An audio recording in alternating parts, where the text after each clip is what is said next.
시청자 여러분 안녕하십니까? 오늘의 주요 뉴스입니다. 먼저 미국 뉴스입니다. 오늘 아침 발표된 미국의 소비자 물가지수는 5월 물가가 예상보다 안정세를 보였음을 나타냈습니다. 노동부에 따르면 전년 동월 대비 소비자 물가는 2.4% 상승해 지난달에 2.3%보다 다소 올랐지만 여전히 완만한 흐름을 이어갔습니다. 특히 휘발유 가격 하락이 트럼프 대통령의 광범위한 관세 조치의 초기 영향을 일부 상쇄한 것으로 분석됩니다.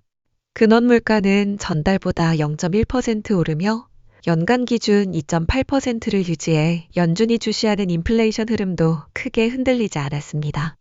다만 일부 전문가들은 향후 관세가 가전, 의류, 통신 장비 등 생활 필수품 가격에 영향을 줄 것으로 내다보고 있습니다. 다음 뉴스입니다. 트럼프 대통령이 오늘 새벽 중국과의 새로운 무역 합의에서 미국이 희귀금속 전량을 안정적으로 확보하게 됐다고 밝혔습니다. 이번 합의에는 중국 유학생에 대한 비자 발급 제개도 포함되어 있습니다.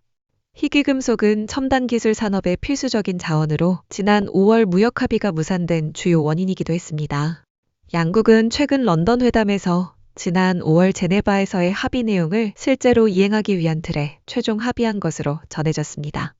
트럼프 대통령은 이번 합의에도 불구하고 미국은 중국산 제품에 55%의 고율 관세를 유지할 것이라고 밝혔고 중국도 미국산 제품에 10% 관세를 부과하기로 했습니다.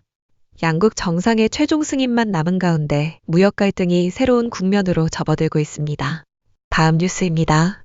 트럼프 대통령이 올해 허리케인 시즌 종료 후 연방재난관리청을 단계적으로 폐지하겠다고 밝혔습니다. 트럼프 대통령은 주지사들이 재난 대응을 책임져야 하며 감당하지 못하면 자격이 없다고까지 말했습니다. 앞으로 연방정부의 재난복구 지원은 줄어들고 대통령실 예산으로 일부 조정될 예정입니다. 트럼프 대통령과 국토안보부 장관 크리스티 노엄은 연방재난관리청이 비효율적이고 불필요하다며 반복적으로 폐지를 주장해왔습니다. 그러나 전문가들은 대부분의 주가 자체 인력과 예산만으로 대형 재난을 감당하기 어렵다고 우려하고 있습니다. 현재 연방재난관리청은 인력 감축과 사기 저하로 올해 허리케인 시즌을 앞두고 준비 부족 상태인 것으로 알려졌습니다. 다음 뉴스입니다. 미국 자동차 제조업체 GM이 멕시코에서 미국으로 생산 라인을 대거 이전하기로 했습니다. 총 40억 달러, 약 5조 4천억 원이 투입되며 미시간주 오리온 공장을 포함한 3곳에서 대형 SUV와 픽업 트럭 생산이 재개됩니다. GM은 전기차 수요 둔화로 기존 EV 생산 계획을 일부 축소하고 내연기관 중심 생산으로 선회한 것으로 알려졌습니다. 블레이저와 이코녹스 등 기존 멕시코 생산 모델 일부도 미국 내 공장에서 제조될 예정입니다. 트럼프 대통령은 미국 제조업 부활의 대표적 성공 사례라며 이번 발표를 직접 환영했습니다. 다음 뉴스입니다. 미국 텍사스주의 그렉 에벗 주지사가 시위 대응을 위해 주방위군을 전역에 배치하겠다고 밝혔습니다. 에벗 주지사는 평화적 시위는 합법이지만 폭력과 파손은 체포로 이어질 것이라며 강경 대응을 예고했습니다. 이는 샌안토니오 이민법원 앞에서 벌어진 아이스 체포 사건 이후 전국적으로 확산된 연대 시위에 따른 조치입니다. 오는 토요일 트럼프 대통령 생일에 맞춰 노킹스 데이 시위도 예정돼 있어 긴장이 고조되고 있습니다.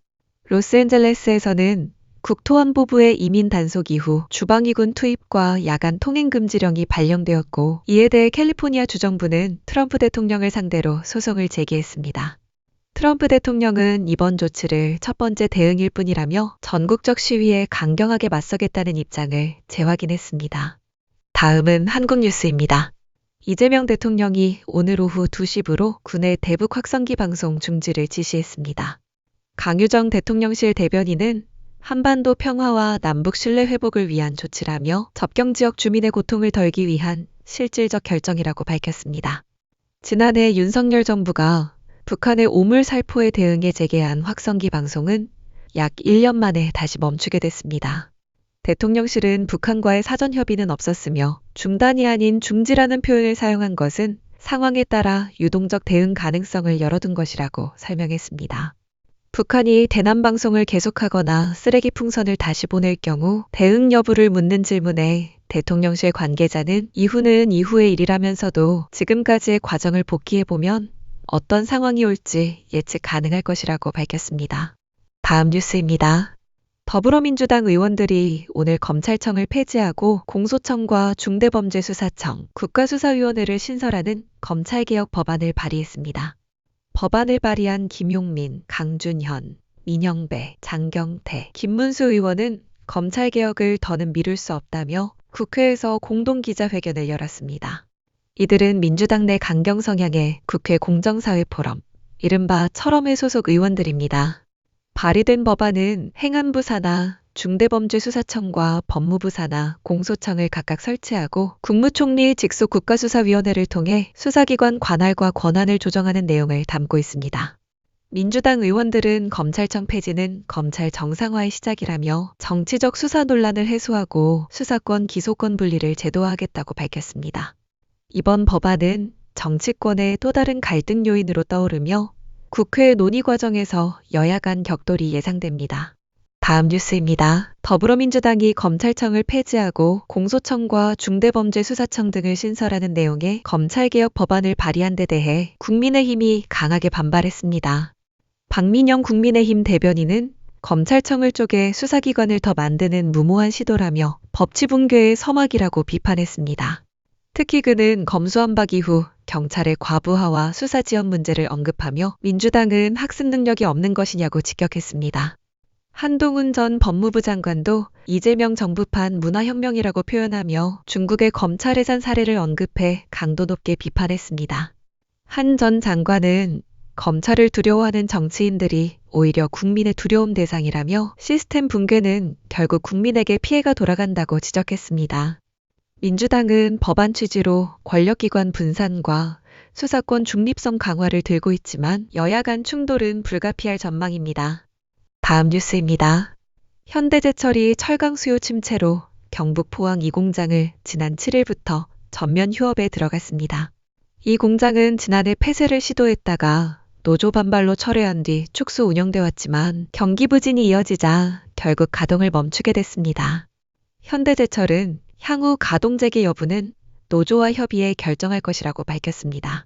올해 들어 철강업계는 글로벌 수요 둔화와 트럼프 대통령의 철강 관세 부과 등 이중고를 겪고 있습니다. 현대제철은 포항기술직 대상 희망퇴직과 일부 사업부 매각 등 구조조정을 단행하고 있습니다. 지난해 영업이익은 60% 넘게 줄었고 올해도 2분기 연속 적자가 이어지고 있습니다. 다음 뉴스입니다. 국토교통부는 자가용 이륜차 배달 공제보험 가입자가 출시 1년 만에 10만 명을 넘어섰다고 밝혔습니다. 이 보험은 시중상품 대비 최대 45% 저렴한 가격으로 배달 종사자의 보험 가입을 유도하기 위해 지난해 6월 출시됐습니다. 특히 올해 들어 가입자가 빠르게 증가해 3월 말 기준 8만 2천 명을 기록했습니다. 국토부와 공제조합은 오는 12일부터 대여 이륜차와 법인용 이륜차를 위한 공제보험 상품도 새로 선보일 예정입니다. 자동재계약, 번호판 장착, 안전교육 이수 등에 따른 다양한 할인 혜택도 확대됩니다. 국토부는 앞으로도 배달 종사자의 안전과 권익 보호를 위한 제도 개선을 이어가겠다고 밝혔습니다. 이상으로 오늘의 뉴스를 마칩니다. 시청해 주셔서 감사합니다.